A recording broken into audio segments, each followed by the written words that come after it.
While preseason's a weird time, it's busy, there's tons to do, but at the same time, you still feel like you're waiting for the season to start. That'll be on March 17th, and a lot will change. We'll get 2 raids opening instead of the usual 1, our dungeons will switch over to their seasonal roster, high-tier delves will unlock, and Nightmare difficulty Prey will also unlock. That's a whole new form of endgame progression. Now, Blizzard have tried pretty hard to wall off this early period of WoW. So on paper, there's not a lot you can do to prepare, but in reality, quite a few things have slipped through the cracks, and you can use this week to make sure you're ready to start this season strong.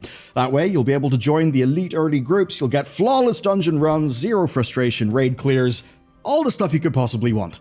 So let's go do that. But first, something legitimately important, and that is declouding yourself. I am literally saving thousands of pounds, and here is how you can too with today's sponsor, UGREEN.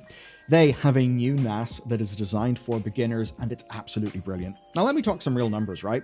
12 terabytes of iCloud storage is $54.99 a month, or $659.88 a year, and you got similar prices for your Googles and your Dropboxes. That's just you renting a hard drive you'll never own, and it's well over $3,000 after 5 years, again, just for storage that you'll never own. Now here's the alternative. Buy a UGREEN NAS, like this DH2300. Buy 2 6TB drives for about 220 quid. And that is it. You have storage, and you have it for around a third of the yearly price to rent that storage. And that doesn't even factor in cloud price hikes like the one the Dropbox pulled on us. So the maths is just embarrassing for cloud storage. But here's what matters with UGREEN's implementation day to day. It's easy, and it just works.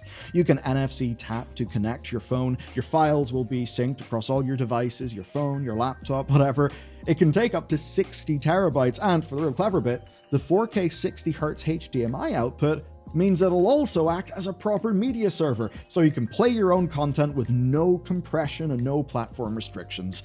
Plus, it's got this AI photo management that actually finds things. You can search by, words, faces, things like that. And there's much more. You can set up RAID to protect yourself from drive failures, you get proper 2-factor authentication security, and UGOS Pro, their software, is dead simple to use. And best of all, UGREEN is running their Spring Fling sale right now from March 10th to 22nd, where you'll get up to 20% off across every NAS model. Just check out the links below and stop renting storage that you will never own. Here's our plan. Get the 4 champion pieces currently on offer, then get as many veteran pieces as possible because sources are limited, then farm out adventurer in every other slot, max out both types of available Crest, and then choose smart upgrades. It's as easy as that, but with this guide, it'll be even easier. First up, the limited champion pieces.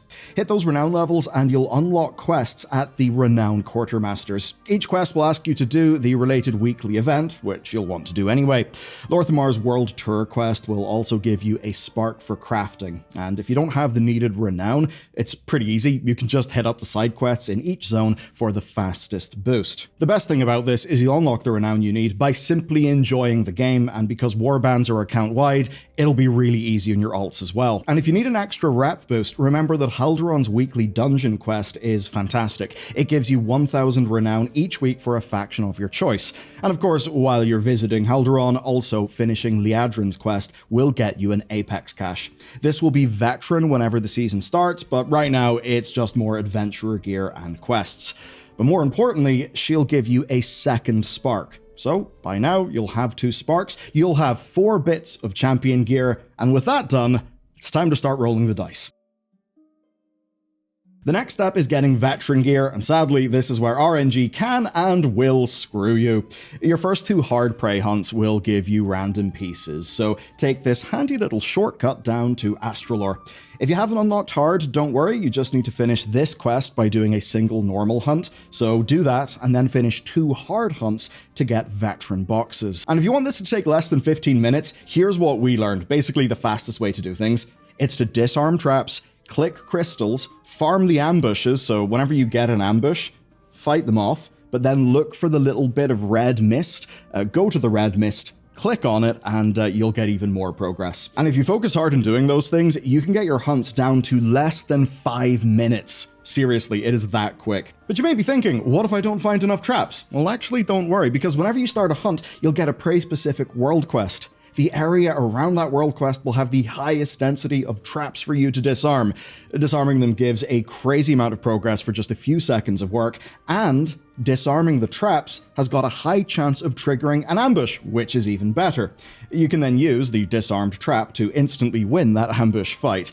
Then just follow the red orb to your target for a riposte. That'll give you even more progress, and I am not joking when I say that this turns prey into one of the fastest things you can finish in WoW, literally under 4 minutes. Now, for the purposes of this guide, all that we want is gear, so we'll come back to abuse Mr. Bloodsworn's rewards later. Now, this is the crucial bit.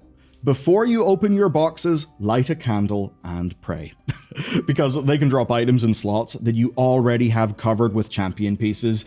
That is not ideal, but if it does do that, hold on to them for now and you'll find out why later on in the video. Okay, with our 2 pray boxes got, you'll have 1 source of veteran gear left, and that's Mythic Zeros. And if you really want to be a degen here, get an armor stacked group. Basically everyone with the same armor type. That'll change up how the game distributes loot. So if you were all plate wearers, then all the loot people would get in personal loot would be plate. And that means you can then trade them amongst yourselves. Obviously, not everyone can do that, but if you're playing with guildies, it's a fairly handy thing to do, especially because the group benefits even when a player gets a dupe. So that's 28 bosses across 8 dungeons with a 20% drop chance. That means you should be coming out of it with around 5 bits of gear. Like with the veteran boxes, you will just need some raw luck to avoid dupes, but if you get a dupe, do try to be polite and offer it to someone else. But if you hold on to it, there is a trick I'll get to later. Now, once you've cleared every dungeon, you're pretty much stuck with what you've got, at least for purple gear.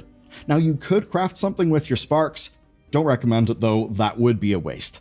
And with that said, let's talk about maxing every other slot with the best blues we can get. In preseason, the only farmable gear is adventurer gear. It's not exciting, but it is kind of necessary.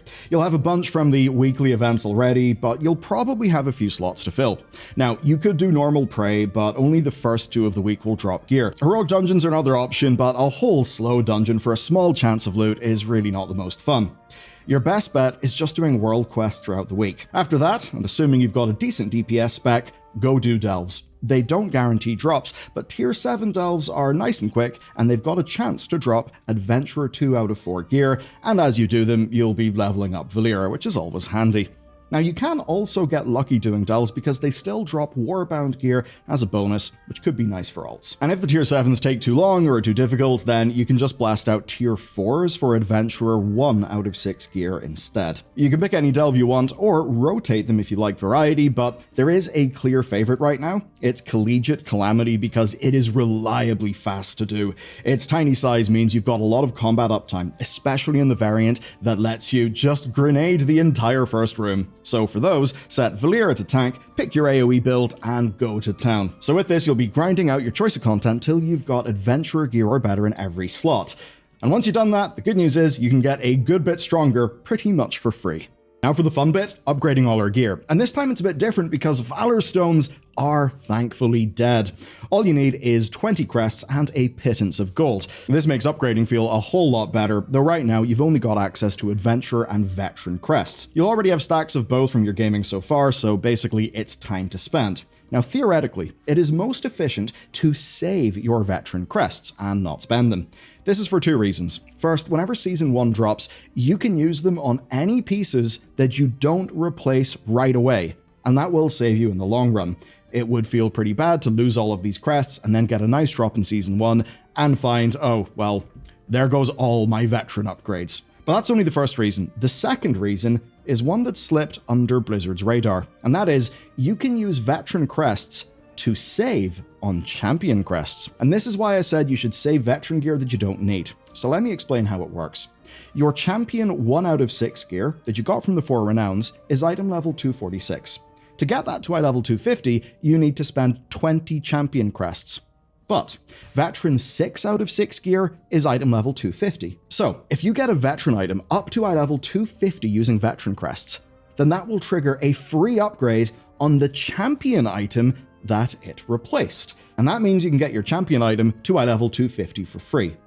Now, this trick doesn't technically give you more power by itself, but it does get you those 4 item levels using veteran crests instead of champion crests, which is quite nice. And this also works for hero and myth crests as well, so make sure to hold on to any pieces you replace, just in case you can use this trick to save some harder to get crests. But realistically, worrying about this kind of thing is only useful for mythic raiders and big mythic plus pushers. Most of us could actually do with the power boost on week 1 from just spending our veteran crests now. So, if we're doing that, we should spend them right. As always, prioritize your weapons. They're the most impactful for everyone by far. After that, your big pieces, which are your chest, your head, and your legs, because they've got the most stats per item level.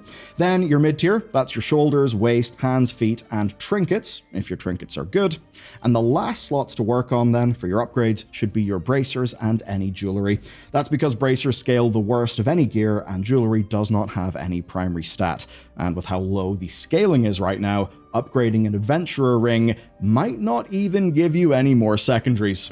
Which is very odd, Blizzard. Now let's talk about getting more crests. After doing all those delves for gear, you're probably already capped on adventurer crests, but if not, you can do basically anything in the game to farm up more. That means more delves, world quests, prey, whatever you find fastest or enjoy the most. Veteran crests are a different story though. You will not be capped in these because there's only one farmable source, that being hard mode prey. Now it might look like you've emptied the bar and you're done with prey, but Astralore lets you do random hunts for only 50 of the prey currency. The thing is, by clicking the red blobs on the hunt, you usually get more than 50 of that currency back per hunt. Now, in a 5-minute hunt, you can get 15 veteran crests and you can recoup your entry cost, which basically means it's an infinitely farmable loop. That is the easy way for you to farm up veteran crests and get them capped. Every 4 hunts will let you upgrade an item 3 times until you hit that weekly cap. Plus, the random hunt can make sure you progress on the Prey Seeker's journey and all the related achievements at the same time.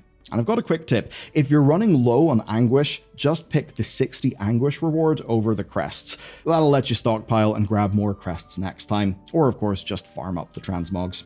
Now, if you've managed to brick yourself with under 50 Anguish, then you can just transfer some over from an alt that has got some of its free hunts left. And once you've used all your big drop chances for gear and you've got your crests capped, that is you sorted out. You're as strong as you can possibly be before the season starts, which is next week. So, with your drop chances used and your crests capped, that's pretty much you ready for the new season.